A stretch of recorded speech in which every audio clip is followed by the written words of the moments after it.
সবাই বসে যান, পিছায় বসুন ভাই, লম্বা জানেন আগামী 12ই গোটা জাতি এই নির্বাচনে ভোট দেওয়ার জন্য উন্মুখ হয়ে আছে, বিশেষ করে তরুণ সমাজ। 2014 সালে ভোট দেওয়া সম্ভব হয়নি। 18 সালে রাতেই ভোটের ভোট শেষ করে নিয়েছে। 24 হয়েছে জামিনের ব্যাপার। সবকিছু জুলাই যোদ্ধাদের শাহাদাতের বিনিময়ে আমরা একটা সুন্দর পরিবেশ পেয়েছি। এই পরিবেশকে কাজে লাগানোর জন্য আমাদের নৈতিক দায়িত্ব। এটা কোনো জনতান্ত্রিক নির্বাচন নয়, সবকিছুর যত অঙ্গীকার, এই অঙ্গীকারের বাস্তবায়ন করতে হলে আমাদেরকে হাওয়াতে ভোট দিতে হবে। তাইলেই শরীরের রক্ত মর্যাদা পাবে, জাতির আমরা মুক্তি পাবে। বিশেষ করে সাংবিধানিক স্বীকৃতি না হলে জুলাইয়ের যে স্মারক প্রস্তাবনা, এটা বাস্তবায়ন সম্ভব হবে না। এই জন্য আপনারা স্বতঃস্ফূর্তভাবে এলাকাবাসীকে, আপনাদের ভাই বোন আত্মীয় সবাইকে নিয়ে ভোট কেন্দ্রে যাবেন, সাথে দাঁড়িপাল্লার পক্ষ ভোট দেবেন।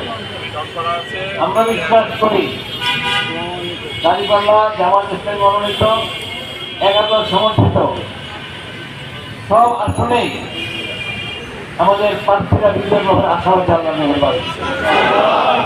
বিশেষ করে অতীতের নির্যাতন, নিপীড়ন, চাঁদাবাজি, জুলুমবাজি, সন্ত্রাস, ব্যাংক ডাকাতি, এই সমস্ত কারণে মানুষ অত্যন্ত ক্ষিপ্ত হয়ে আছে।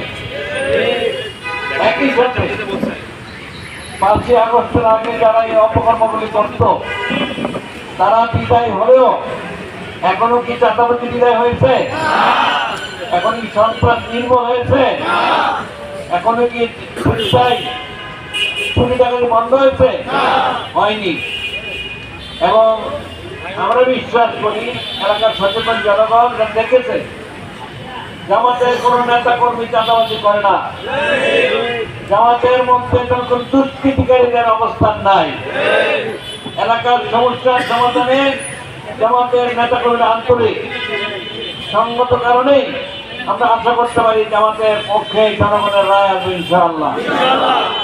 প্রাসঙ্গিক একটি কথা বলতে চাই, দাঁড়িপাল্লার জোর দেখে কারো কারো মাথা খারাপ হয়ে গিয়েছে, আবল তাবল বলা শুরু করে দিয়েছেন, আমাদের নির্বাচনের ওয়ার্কারদের উপর হামলা শুরু করেছে। ইতিমধ্যেই ময়মনসিংহে আমাদের একজন ভাইকে শহীদ করা হয়েছে। ডাক্তার শফিকুর রহমানের আসনে ঢাকা 15, সেখানেও আমাদের প্রায় 15 জন ভাইকে তারা হামলা করে আহত করেছে। আমাদের 7 আসনের হাতিয়ানে তার উপরে হামলা হয়েছিল, আল্লাহ তাকে রক্ষা করেছে। সারা বাংলাদেশে তারা অপপ্রচার চালিয়ে তার হিসাব করে তাকে অপমান করা হয়েছে, হামলা করা হচ্ছে, রামদা দিয়ে আঘাত করে মাথার মধ্যে কাটি কেটে ফেলেছে। আমার এই 10 নির্বাচনী এলাকার মধ্যে বিভিন্ন জায়গায় যারা আমার পক্ষে নির্বাচনী ক্যাম্পেইন করছেন তাদেরকে হুমকি ধমকি দেওয়া হচ্ছে। আমি স্পষ্ট বলতে চাই, কোন হুমকি ধমকিতে কাজ হবে না। জনগণ 12ই ফেব্রুয়ারিতে এই হুমকি ধমকির প্রতিবাদে দাঁড়িপাল্লার ব্যালটে ভোট দিয়ে তার জবাব দেবে ইনশাআল্লাহ। নির্বাচনের পরিবেশ, লেভেল প্লেইং ফিল্ড এখনো হয়নি। নির্বাচন কমিশন এবং প্রধান উপদেষ্টা এবং তার উপদেষ্টা মন্ডলীকে বলতে চাই, আপনি বলেছিলেন একটি উৎসব মুখর পরিবেশে নির্বাচন হবে। জনগণ কিন্তু দেখছে উৎসবের আমেজের পাশাপাশি সন্ত্রাস ছড়িয়ে দেওয়া হচ্ছে।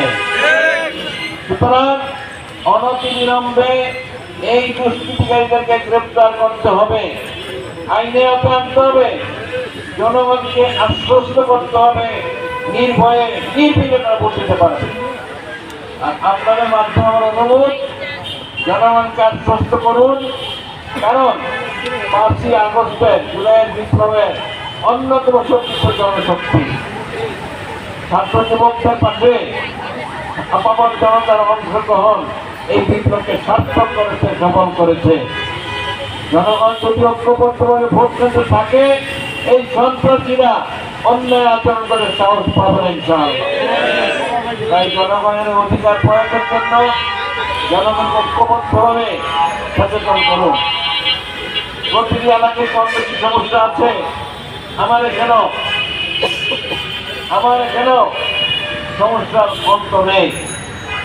একটু বৃষ্টি হলেই রাস্তাঘাটে পানি তলিয়ে যায়। গ্যাসের সংকট, তীব্র সংকট, তীব্র যানজট। যে যানজটের কারণে ঘন্টার পর ঘন্টা যাত্রী রাস্তা দাঁড়িয়ে থাকতে হয়। ড্রেনগুলি পরিচ্ছন্নভাবে পরিষ্কার না করার কারণে নোংরা পানি উপরে উঠে যায়।